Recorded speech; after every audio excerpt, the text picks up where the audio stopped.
When we look at the pyramids and temples of ancient Egypt, it's so easy to just see these incredible ancient buildings. But what if they weren't just buildings? What if every single one was a component in a single massive machine?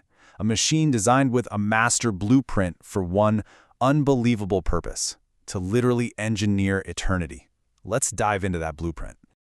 Right? This one idea, it just changes everything.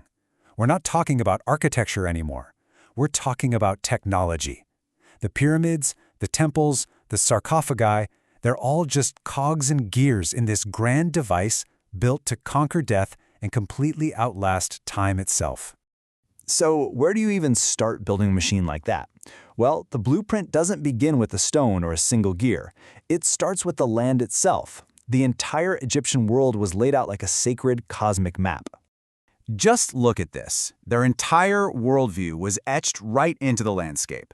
The Nile River was the great dividing line. To the east, where the sun rose, that was the realm of the living. That's where you'd find the cities, the farms, the temples. But to the west, where the sun died every single night, that was the realm of the dead. A massive desert dedicated to nothing but their tombs and necropolises.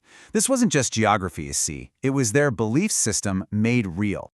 And that, of course, brings us to the most iconic part of the whole machine, the pyramid. But we've got to stop thinking of it as just a tomb. To an ancient Egyptian engineer, this thing was a functional piece of hardware. It was an ascension machine. In this machine, it didn't just pop up overnight. Oh no. It went through a whole technological evolution, a constant drive for perfection. It all starts out with these simple flat-topped mud brick tombs called mastabas. Then, this genius architect named Imhotep has a light bulb moment. Hey, what if we stack them?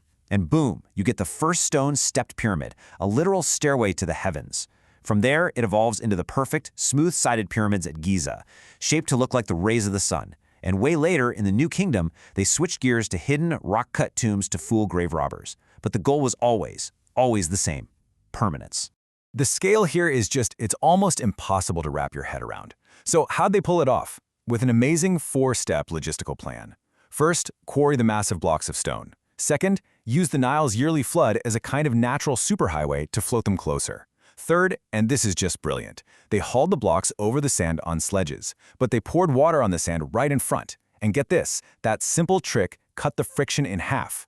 And finally, they used these huge complex ramp systems to get the stones up into place. Okay, but that leads to a huge engineering problem, right? You've got millions of tons of solid rock pressing down. How in the world do you keep the king's burial chamber, the absolute heart of the machine, from being instantly flattened like a pancake? The answer was this incredible hidden piece of structural engineering. Right above the king's chamber, they built a series of 5 relieving chambers that nobody was ever meant to enter. These empty spaces acted like a sophisticated weight distribution engine. They took all that crushing force from the pyramid's core, channeled it away from the chamber, and sent it down into the solid bedrock below. It's an absolutely genius solution that stayed hidden for thousands of years. And the engineering wasn't just about holding the pyramid up, it was cosmic. These shafts inside, they weren't for air. Turns out the northern shaft pointed directly to the circumpolar stars, like Alpha Draconis, stars that never set below the horizon. They called them the imperishable stars. This was the soul's escape hatch to join them forever. The southern shaft, it aimed right at Orion's belt, which they saw as the celestial form of Osiris, the god of the afterlife. The pyramid wasn't just a tomb, it was a launch pad, pre-aimed at its final, cosmic destination. Now, this whole design philosophy, this idea of encoding cosmic beliefs right into the stone, it wasn't just for tombs. Oh no, it was everywhere, especially in their temples.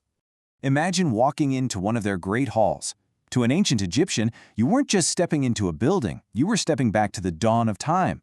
The floor represented the primordial waters of creation, and those massive columns soaring above you, they were carved to look like the papyrus and lotus plants that sprouted from the very first mound of earth. Their architecture wasn't just for shelter, it was storytelling in stone. Okay, so let's zoom in. We've seen the huge landscape-level stuff. Now let's go from the monumental to the personal. Because all of this, the land, the pyramids, the temples, it was all designed to protect one single thing: the pharaoh's body. And that protection system, it was a masterpiece. You've got to think of it like a sacred Russian doll, a matryoshka for the afterlife. The outermost layer was the huge quartzite sarcophagus, the final physical wall. Inside that, you had gilded wooden coffins, covered in spells from the Book of the Dead to help guide the soul. Then, layer 3, the solid gold inner coffin. Why gold? Because they believed gold was the literal flesh of the gods. This coffin transformed the pharaoh into a divine being. And right at the center, the mummified body itself, with a golden mask that wasn't just decoration, it was an idealized eternal face so the soul could always find its way back home.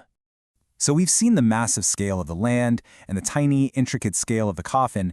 Now let's pull the camera all the way back for the grand finale, to see how the entire machine syncs up in one final, absolutely breathtaking reveal. This ties the whole master blueprint together. This is it, the grand unifying theory. The layout of the pyramids at Giza, it wasn't random at all. It was a deliberate mirror of the heavens. The Nile River was laid out to correspond with the path of the Milky Way. And the three great pyramids, they were positioned on the ground to perfectly match the alignment and even the brightness of the 3 stars in Orion's belt. This wasn't vanity. This was the ultimate act of engineering. They were physically syncing the Earth with the cosmos to maintain universal order, what they called Ma'at, and to lock the pharaoh's destiny into the stars themselves. So you have to ask, did the machine work? Well, in a way, it was a mind-boggling success. By mixing geography, engineering, and cosmic alignment, the ancient Egyptians really did build for forever. I mean, here we are 5,000 years later, and their buildings are still standing. We are still trying to figure out their blueprint. So yeah, it seems the architects of eternity actually pulled it off. Which makes you wonder, what are we building today that will last even half as long?